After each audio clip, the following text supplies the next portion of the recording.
नमस्कार, आपका स्वागत है। आप देख रहे हैं BSTV और मैं हूं आपके साथ विवेक पांडे। मध्य प्रदेश में राजनीति का स्तर शेयर मार्केट की तरह उछाल मार रहा है। कोई भी दल राजनीति को अलग अलग तरीके से परिभाषित कर रहा है। ताजा मामला कांग्रेस की ओर से नेता प्रतिपक्ष उमंग सिंघार का है। उमंग सिंघार आदिवासियों को हिंदू नहीं मानते। इस बयान पर सियासी बवाल मच गया है।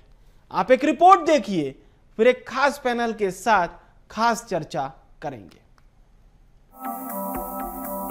आदिवासी वोट बैंक के चक्कर में नेता प्रतिपक्ष उमंग सिंघार ने एक ऐसा बयान दिया जिस पर सियासत शुरू हो गई है। उन्होंने छिंदवाड़ा में जनसभा को संबोधित करते हुए कहा कि आदिवासी समाज को अपनी अलग पहचान बनाने की जरूरत है। गर्व से कहो हम आदिवासी हैं, हिंदू नहीं। उमंग सिंघार ने रामायण की घटना का जिक्र करते हुए कहा कि शबरी ने राम को बेर खिलाए थे और शबरी आदिवासी थी। उन्होंने कहा कि हमें हिंदू बनाने की बात कही जाती है। आदिवासी हिंदू नहीं है, वो आदिवासी है। ये बात मैं कई साल से कह रहा हूँ। गर्व से कहो हम आदिवासी हैं। आदिवासियों की पहचान पेड़, पक्षी, नदियाँ हैं। समाज को सम्मान देना हमें कोई बुरी बात नहीं। तो मैं तो कहता हूँ गर्व से कहो कि हम आदिवासी, हम हिंदू नहीं है। मैं इस बात को हमेशा कहता हूँ और आज से नहीं कहता हूँ, कई सालों से कहता हूँ। वो शबरी थी जिसने राम को बेर खिलाया था जंगल, वो भी आदिवासी था। उमंग सिंघार के इस बयान पर सियासी बवाल मच गया। बीजेपी विधायक रामेश्वर शर्मा ने कहा कि आदिवासी के गले में क्रॉस लटकाने और सोनिया गांधी जी को खुश करने के लिए उमंग सिंघार पाप मत करो, हिंदुस्तान आपसे नाराज हो जाएगा। आदिवासी हमारी सभ्यता का ध्वजवाहक है। कांग्रेस ने बीजेपी के बयान पर पलटवार किया। प्रदेश कांग्रेस प्रवक्ता अभिनव बरोलिया ने कहा कि बीजेपी किसी भी वर्ग की हितैषी नहीं है। बीजेपी सरकार में आदिवासी वर्ग उपेक्षित रहा। उमंग सिंघार आदिवासी के हक की लड़ाई लड़ रहे हैं। बीजेपी आदिवासी के नाम पर तुष्टीकरण की राजनीति कर रही है। नेता प्रतिपक्ष श्रीमान उमंग सिंघार जी सोनिया गांधी को खुश करने के लिए भारत या मध्य प्रदेश के आदिवासी बहन भाइयों के गले में क्रॉस लटकाने का षड्यंत्र मत करो। भारत की संस्कृति, भारत की सभ्यता आदिवासियों की कोख में पलती है। रघुनाथ शाह हो, भामा शाह हो, टाट्या मामा भील हो, सैकड़ों नहीं हजारों आदिवासी बहन भाइयों ने आजादी के जंग में कूदकर हिंदुस्तान को आजाद कराया। चाहे जितने प्रयत्न कर लो, भारत का आदिवासी अपने गले में क्रॉस नहीं लटकाएगा। वो सनातन का ही जय जयकार करेगा, वो भगवान बिरसा मुंडा की ही जय जयकार करेगा। आप ये षड्यंत्र रच रहे हो सोनिया को प्रसन्न करके और आदिवासियों को ईसाई बनाने का, ये महापाप मत करो। उमंग सिंघार जी पछताओगे, हिंदुस्तान तुमसे नाराज हो जाएगा। उमंग सिंघार जी लगातार आदिवासी वर्ग की लड़ाई लड़ रहे हैं और जिस तरीके से भारतीय जनता पार्टी कभी किसी की सगी नहीं रही, किसी वर्ग की सगी नहीं रही, किसी जाति की सगी नहीं रही, ना वो कभी ब्राह्मण की सगी रही, ना कभी ठाकुर की सगी रही, ना कभी दलित की सगी रही, ना कभी ओबीसी वर्ग की सगी रही। हमेशा सभी वर्गों को ठगने का काम भारतीय जनता पार्टी ने किया है। उनकी नीति और नियत स्पष्ट है, जनता को मूर्ख बनाओ, हर वर्ग को मूर्ख बनाओ और अपनी राजनीतिक रोटियां सेको। तुष्टीकरण की राजनीति सिर्फ और सिर्फ भाजपा करती है। प्रदेश की राजनीति किस ओर जा रही है ये तो राजनेताओं को भी नहीं पता। वोट बैंक की राजनीति के लिए नेता कुछ भी कर रहे हैं। न जुबान पर लगाम है और न ही राजनीति पर। बस ऐसे राजनीतिक माइलेज मिले, यही सभी की कोशिश रहती है। BSTV के लिए मनोज राठौर की रिपोर्ट। तो बात साफ है, मुद्दा सियासी है, केंद्र में आदिवासी हैं। इस पर हम चर्चा को शुरू करेंगे। एक विद्वान पैनल हमारे साथ जुड़ रहा है। जितेंद्र मिश्रा जी हमारे साथ जुड़ रहे हैं, कांग्रेस पार्टी के प्रवक्ता हैं। सचिन के वर्मा जी हमारे साथ जुड़ रहे हैं, भारतीय जनता पार्टी के प्रवक्ता हैं। मध्य प्रदेश के वरिष्ठ पत्रकार रमेश शर्मा जी हमारे साथ जुड़ चुके हैं। सभी मेहमानों का बहुत स्वागत है। शुरुआत करते हैं जितेंद्र जी आपसे। उमंग सिंघार जी बहुत सुलझे हुए नेता हैं, लंबा अनुभव है सियासत का, जमीन पर कार्य करने का, और मुझे ये इसलिए कहना पड़ रहा है क्योंकि अगर उमंग सिंघार जी किसी कार्यक्रम में ये बयान दे रहे हैं और भारतीय जनता पार्टी को कहना पड़ रहा है कि उमंग सिंघार जी कांग्रेस ऐसा पाप मत कीजिए। हालांकि रामेश्वर शर्मा उसे दूसरे शब्दों में कह रहे थे, लेकिन मेरा सिर्फ ये आपसे सवाल रहेगा कि उमंग सिंघार जी को ऐसा क्यों कहना पड़ा। जितेंद्र जी। उमंग सिंघार जी को इसलिए कहना पड़ा कि आज हमारे आदिवासियों की दुर्दशा जो हो रही है भारतीय जनता पार्टी की सरकार में, उसके पीछे के कारणों को अगर समझेंगे तो आदिवासी सिर्फ इस बात को भुगत रहा है कि वो आदिवासी वर्ग से आता है। आज आदिवासी के नाम पर जिस तरीके से आदिवासी जनजाति जो है उसका एक अपना एक अलग मुकाम है, उसको संविधान में एक एसटी के दायरे में दर्ज किया गया है, लेकिन बीजेपी सरकार उस समाज को, उस एसटी वर्ग को जो संरक्षण देना चाहिए था वो नहीं दे पा रही है। इसको लेकर के समाज में नाराजगी व्याप्त है। आज जनजातीय क्षेत्रों में जिस तरीके से भारतीय जनता पार्टी ने विकास की दर को कम किया है, पैसा कानून की बात की जाए, सिर्फ कहने के लिए पैसा है, लेकिन जमीनों का हक आज तक नहीं मिल रहा है। जो हमने पट्टे दिए थे उनसे बेदखल किया जा रहा है आदिवासी को। वहां पर कहीं ना कहीं बाहुबली लोग और रसूख वाले लोग आदिवासियों की जमीन पर कब्जा करके बैठे। ये सरकार उन्हें कब्जा दिलाने की दिशा में काम नहीं कर रही है। फॉरेस्ट राइट एक्ट जो है, जो जल जंगल जमीन है, उस पर उनका अधिकार है, लेकिन उसको लेकर भी आपने देखा किस तरीके से भारतीय जनता पार्टी की सरकार में कहीं ना कहीं उपेक्षा की जा रही है उनकी। एक चीज, दूसरी चीज आप ये बताइए कि आज जिस तरीके से आदिवासी के चेहरे पर पेशाब कर दी जाती है, आदिवासी को जीप से बांध करके घसीट करके उसकी हत्या कर दी जाती है, ये सारी चीजें कहीं ना कहीं आक्रोश का कारण बनती हैं। अब भारतीय जनता पार्टी क्या कह रही है उस सवाल के जवाब को नहीं देना है। रमेश शर्मा जी क्या कह रहे हैं उस बात को समझने का प्रयास करना है। ठीक है, आदिवासी हिंदू समाज का अभिन्न अंग है। कोई अगर ये कहे कि उसको हिंदू से अलग किया जा सकता है, ये संभव नहीं है। लेकिन कम से कम उनको आदिवासी वर्ग को आदिवासी कहने का काम करना चाहिए। उनके नाम को बदलना नहीं चाहिए।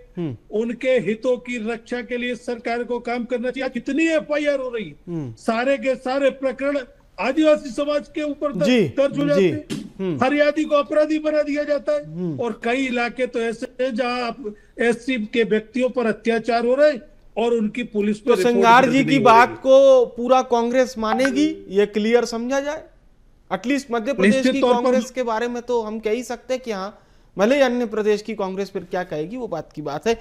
नहीं, सवाल इस बात का नहीं उठता है कि जिस तरीके से प्रस्तुत किया जा रहा है भारतीय जनता पार्टी को वोटों की राजनीति को लेकर के, उसमें जरा भी सच्चाई नहीं। मैं पूछ लेता हूँ, आदिवासी समाज हिंदू धर्म का हिस्सा है, लेकिन जिस तरीके से तंज किया गया उमंग सिंगार द्वारा, जिस तरीके से व्यंग्य किया गया उमंग सिंगार द्वारा, उसको समझने का प्रयास करना चाहिए। सचिन जी, बात कुछ और कही गई, बताई कुछ और गई। ये बात है, सिंगार जी कह कुछ और रहे थे, प्रेजेंट कुछ और कहा गया। जितेंद्र जी का साफ ये कहना है कि आदिवासियों की हक के लिए कांग्रेस लड़ रही है, और फिर उन्होंने कई तरह के आरोप भी लगा दिए। सीधा जवाब सचिन जी से ले लेते हैं। देखिए, उमंग सिंगार जी स्वयं भी एक जनजातीय वर्ग से के एक नेता के रूप में जाने जाते हैं जी, लेकिन वो आदिवासी शब्द का जिस तरह से उपयोग कर रहे हैं, भारतीय संविधान की किताब जो कांग्रेस लेके घूमती है हर जगह, उन्हें ये मालूम होना चाहिए कि आदिवासी नाम का कोई शब्द भारतीय संविधान में उसका उपयोग नहीं किया गया है। ये जनजातीय वर्ग है, और जनजातीय वर्ग जो है उस पे हिंदू विवाह अधिनियम लागू होता है, उस पे हिंदू उत्तराधिकार अधिनियम लागू होता है। यही वो वर्ग है जिसने, जो हिंदू राजा थे उनके साथ कंधे से कंधा मिलाकर, और जो हमारे स्वतंत्रता संग्राम आंदोलन में या मुगलों से जब लोहा लेने की जब बारी आई थी, तो इन हिंदू राजाओं के साथ में इस वर्ग ने बढ़ चढ़कर जो है हमारे जो है देश की स्वतंत्रता को बनाए रखने के लिए संघर्ष किया और अपने खून की बलि दी। तो इस तरह से ये जो वर्ग है जिसका नाम इतने सम्मान से लिया जाता है कि चाहे वो महाराणा प्रताप हो, तो अगर आप महाराणा प्रताप की अगर गुणगान गाने जाएं, तो कभी भी जो जनजातीय वर्ग है उनके संग्राम में उनका जिस तरह से योगदान था उसको कभी भुलाया नहीं जा सकता है। इसी तरह अगर राजा रामचंद्र जी की बात करें, तो उनका भी जो श्रीलंका के ऊपर जो उन्होंने युद्ध किया था लंका के साथ में, तो उसमें भी इस वर्ग का जो था उसका योगदान काफी अहम था। तो इन सब मान्यताओं को, इन सब जो हमारा इतिहास रहा है 5000 वर्षों का, जो लिखा हुआ इतिहास जो उपलब्ध है, उस सबको दरकिनार करते हुए सिर्फ जनजातीय वर्ग की भावनाओं को भड़काने का काम करना, ये कांग्रेस कर रही है। उनके अंदर भ्रम की स्थिति पैदा करना ताकि वो किसी भी अन्य धर्म को में जाने के लिए प्रेरित हों। या कई बार ऐसा देखा गया है कि आजकल जो इस वर्ग के लोग हैं उन्हें बौद्ध धर्म की तरफ जो है मोटिवेट करने की कोशिश की जा रही है, उनको इस तरह से धकेला जा रहा है कि वो बौद्ध धर्म के अनुयायी बन जाएं। तो ये जो एक प्रयास जो है जिसमें कांग्रेस जो है जिस तरह से अबेटर का काम कर रहा है, ये बहुत निंदनीय है। हाँ। और ये एक भारतीय राजनीति के लिए और भारतीय राष्ट्र के लिए एक जो है बड़े खतरनाक जो है खेल खेलने के लिए कांग्रेस जा रही है। चलिए पूछ लेते हैं रमेश जी से। रमेश जी, आप इस पर क्या प्रतिक्रिया देंगे? उमंग सिंघार जी जिस प्रकार से आदिवासियों के इस परिषद के कार्यक्रम में ये बात उन्होंने कही कि हम आदिवासी हैं, हिंदू नहीं, ये एक राजनीतिक व्यक्ति को कांग्रेस पार्टी मेजॉरिटी के साथ जो पार्टी कई वर्षों से इस देश में स्थापित है, वो पार्टी के मतलब नेता प्रतिपक्ष लेवल का व्यक्ति अगर ये बयान दे तो फिर क्या माना जाए कि कांग्रेस पार्टी इस बयान का समर्थन करती है? देखिए, मोटे तौर पर आदिवासियों की राजनीति पर भाजपा क्या कहती है, कांग्रेस क्या कहती है, ये वो लोग जाने। लेकिन मुझे उनके इस वाक्य से बहुत आश्चर्य हुआ। उन्होंने कहा कि आदिवासी हिंदू नहीं है, आदिवासी बहुत अलग है। आप मुझे बताइए, भारत में दो मान्यता हैं, एक विज्ञान की मान्यता है और एक सनातन परंपरा की मान्यता है। सनातन परंपरा में ये माना गया है कि परम ब्रह्म ने जब अर्धनारीश्वर को पैदा किया तो उसके बाद 7 ऋषि हुए और 7 ऋषि और 7 कन्याएं हुई, वहां से ये सृष्टि का विकास हुआ। अब आप अगर देखेंगे तो एक श्रृंगी ऋषि हुए हैं, तो श्रृंगी ऋषि से मिलता जुलता सरनेम जो है वो उमंग सिंघार जी का है। एक मुंडूक ऋषि हुए हैं, तो मुंडूक ऋषि से मिलता जुलता आदिवासियों में मुंडा सरनेम है। एक उर्ब ऋषि हुए हैं, उर्ब ऋषि से मिलता जुलता आदिवासियों में उरांव सरनेम है। एक कश्यप ऋषि हुए हैं, कश्यप ज्यों का त्यों सरनेम आदिवासियों में आकर के मिलता है। तो जितने भी ऋषि हुए हैं, 127 ऋषि हैं हमारे ऋग्वेद के हिसाब से अगर देखें तो 127 ऋषि है। तो प्रत्येक ऋषि से संबंधित आदिवासी शाखा हमको मिलती है। भारत में सारे के सारे शिक्षालय वन में हुआ करते थे और उनको ऋषि चलाते थे। रामचंद्र जी भी पढ़ने जंगल में गए, ऐसा नहीं है कि माँ साहब अयोध्या आ गए होंगे। तो हमारे सारे शिक्षालय वन में थे, सारे चिकित्सालय वन में थे, सारे अनुसंधान केंद्र वन में थे, सारे ऋषि वन में रहते थे, वो गांव में और शहर में नहीं आते थे। अगर हम विज्ञान की अवधारणा देखें तो विज्ञान की अवधारणा में भी जीवन जो अंकुरित हुआ है वो वन में हुआ है। विकास करके फिर वो गांव में आए और गांव से आकर के वो उन्होंने नगर बनाए।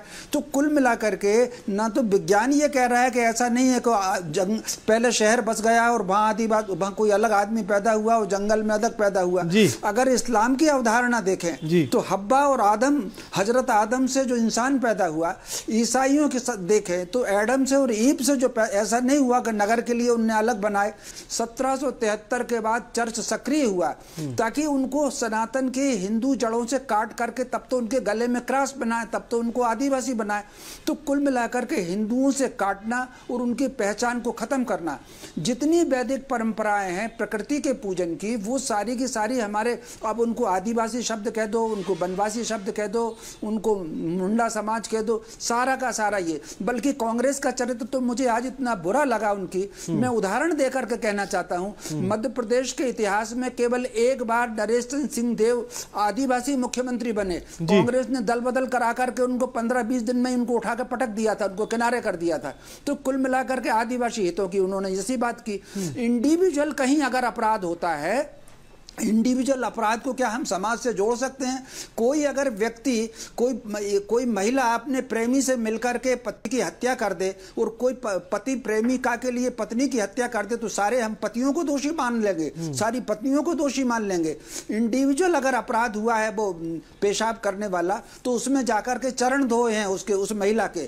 तो कुल मिलाकर के भारत को आज बहुत आवश्यकता है पूरा सनातन समाज एकजुट रहे, चाहे वो रहने वाला व्यक्ति हो, वो गांव में रहने वाला व्यक्ति हो, वो नगर में रहने वाला व्यक्ति हो, वो सारे के सारे एक रहें, तब भारत का उसमें हित आता है। दो उदाहरण और देना चाहता हूं। मुझे आप ये बताइए, आदिवासी अलग होते, कालिंजर की राजकुमारी थी दुर्गावती, जो उनकी माता राणा सांगा की बहन थी, तो चंदेल राजा अगर आदिवासी अलग होते तो क्या अपनी लड़की की शादी गोंडवाने में करते? भोपाल की रानी कमलापति सिसोदिया वंश की रानी थी, सिसोदिया वंश की राजकुमारी थी, तो अगर अलग होते तो क्या गोंडवाने में शादी करते? भिल स्वामिन शब्द सूर्य के लिए आया है, वहां से भील शब्द बनता है।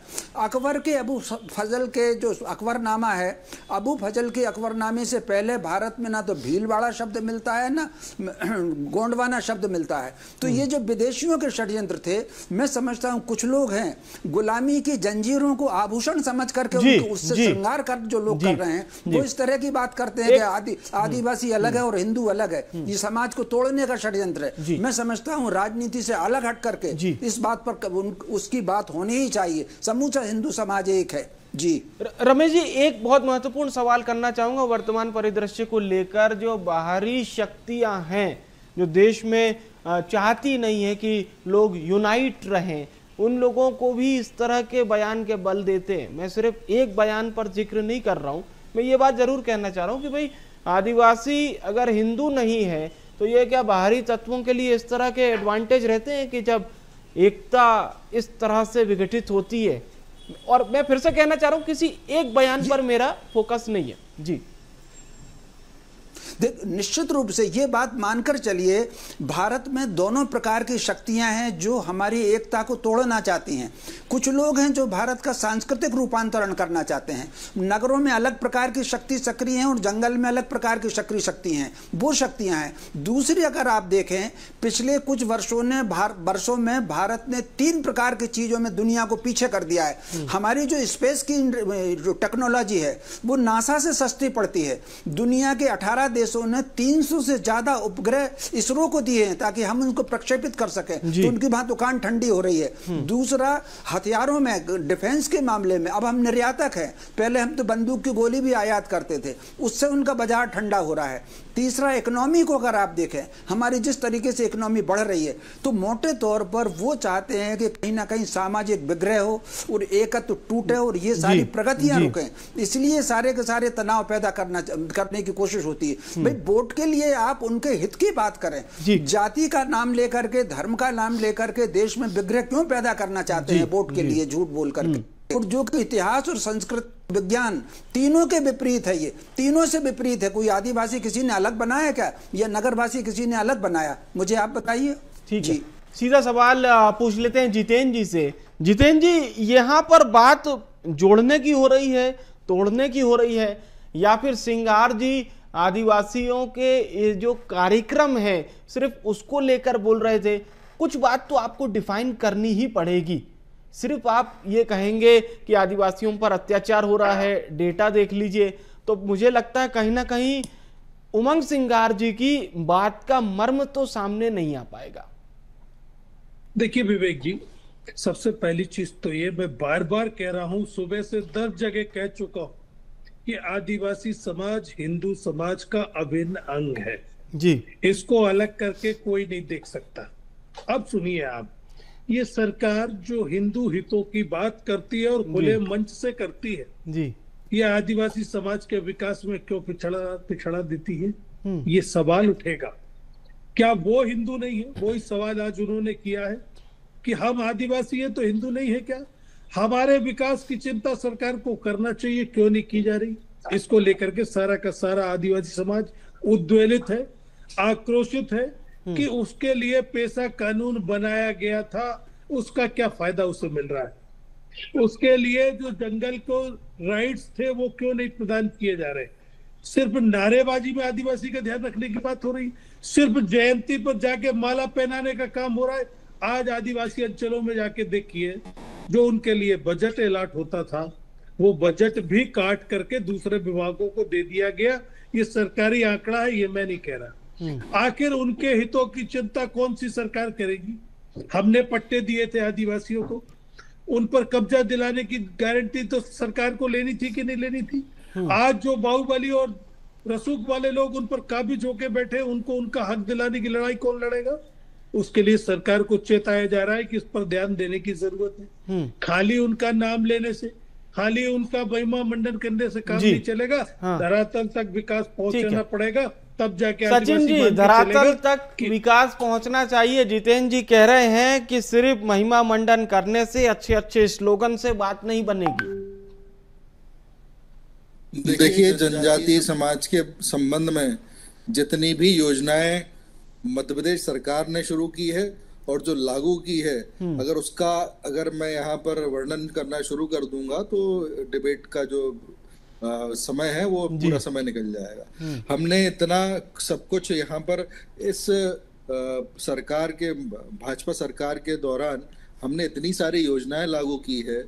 और भीमा शाह जी की उनके संबंध में प्रोग्राम्स अगर आप देख लें, अगर दूसरे आदिवासी समाज के जितने भी विभूतियां हैं उनके संबंध में भी अगर आप देख लें तो बहुत सारे कार्यक्रम हमने आयोजित किए। अगर आप आज भी देखेंगे कि जितेंद्र जी जिस तरह से बात को बदलने की कोशिश कर रहे हैं, जो उमंग सिंघार हैं, इनके बयान को जो है उसका समर्थन है दिग्विजय सिंह करते हैं। दिग्विजय सिंह बोल रहे हैं कि मध्य प्रदेश जो है उसमें सबसे पहले जो है वो आदिवासी वर्ग, फिर उन्होंने आदिवासी वर्ग का ही नाम लिया, आदिवासी नाम ही लिया और बोला कि आदिवासी वर्ग ही सिर्फ मध्य प्रदेश में पहले था, कोई और नहीं था। यानी उनका भी यही अभिप्राय था कि यहाँ पर कोई हिंदू भी नहीं था। ऐसा उनका जो दिग्विजय सिंह जी हैं उन्होंने इस तरह से बयान देने की कोशिश की है और उमंग सिंघार के बयान को कहीं ना कहीं समर्थन प्रदान करने की कोशिश की है।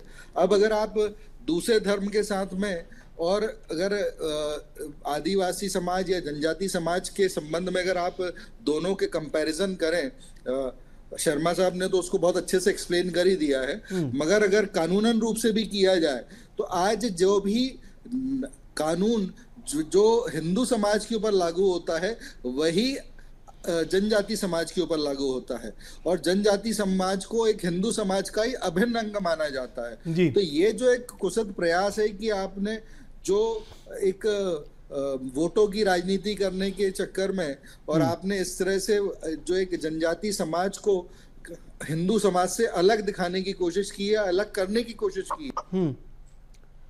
चलिए पूछ लेता हूं रमेश जी से, इस पर जवाब ले लेते हैं। रमेश जी, अब ये बयान तो दे दिया गया है, लेकिन समाज में इस बयान को किस तरह से लिया जाएगा और खास तौर से जो हिंदू वर्ग है वो इस बयान से क्या समझेगा? आदिवासी अपने आप को हिंदू मानते हैं, नहीं मानते हैं, ये दो बात हो गई इस बयान से, क्योंकि जो प्रमुखता हमारे पास आई है वो ये कहती है कि 85% आदिवासी अपने आप को हिंदू मानते हैं और ये हम आपको डेटा के जरिए बता रहे हैं। निश्चित रूप से सबसे पहले तो मैं जितेंद्र जी का आभार करूंगा क्योंकि उन्होंने स्पष्ट कहा कि आदिवासी हिंदुओं से अलग नहीं। मोटे तौर पर अगर आप देखेंगे, चूंकि मेरा वनवासी क्षेत्रों में जाना हुआ है, तो वहां सीधी सीधी दो धाराएं हैं। जो आदिवासी चर्च से जुड़ गए हैं वो खुद को अलग बताते हैं और जो आदिवासी चर्च से नहीं जुड़े हैं, अपनी परंपराओं से, मौलिक परंपराओं से जुड़े हुए हैं, वो खुद को हिंदू समाज से जोड़ कर कहीं रखते हैं। और उनके बीच में अगर अपन जाएंगे, मान लीजिए ऐसे गांव पर भी जाएं जो शहरों से, गांव से दूर हैं, तो वो अपना स्वागत ही करते हैं और अपन को पानी और चाय का जो भी उनके पास होता है, कोई फल देने का, कोई गुड़ देने का, वो जरूर कुछ ना कुछ खिलाते हैं। तो आदिवासी जो समाज चर्च से नहीं जुड़ा है वो खुद को हिंदू मानता है और जो चर्च से जुड़ गया है वो अलग मानता है। उमंग सिंघार जी का ये बयान कहीं ना कहीं कांग्रेस को नुकसान पहुंचाने वाला है। तो मोटे तौर पर इस पर एक जो पिछले कुछ दिनों से ये देखा जा रहा है कि कांग्रेस की रणनीति में वामपंथी विचार बहुत हावी हो गया है। तो कहीं ना कहीं जो वामपंथी विचार है, कांग्रेस को उससे दूर होकर के अपने मौलिक चिंतन की ओर आना होगा। कांग्रेस में एक पर एक बुद्धिजीवी रहे हुए हैं। कैसे बुद्धिजीवी रहे हुए हैं कि आज अगर भारत को देखेंगे, कहीं ना कहीं न्यू में वो बुद्धिजीवी है। आपको अपने मूल पे लौटना है। ये वामपंथियों वाला जो विभाजन, चूंकि मार्क्स ने कहा था, जब मार्क्स से पूछा था, ये रामविलास शर्मा जी की पुस्तक में मार्क्स ने पूछा था कि भारत में इतनी गरीबी है, वर्ग संघर्ष क्यों नहीं हो रहा, तब मार्क्स ने कहा था कि भारत में वर्ग संघर्ष नहीं होगा। चलिए, भारत में अब देखना यही होगा कि इस बयान पर आगे सियासत किस तरह से बढ़ती है। मैं बहुत बहुत धन्यवाद करूंगा सभी पैनलिस्ट का, बहुत बहुत शुक्रिया हमारे साथ जुड़ने के लिए, धन्यवाद। साफ बात थी, ये बयान दे दिया गया है। आदिवासियों को लेकर सियासत कब तक जारी रहेगी हम देखेंगे। फिलहाल के लिए इस खास पेशकश में इतना ही। आप देखते रहिए BS TV। नमस्कार।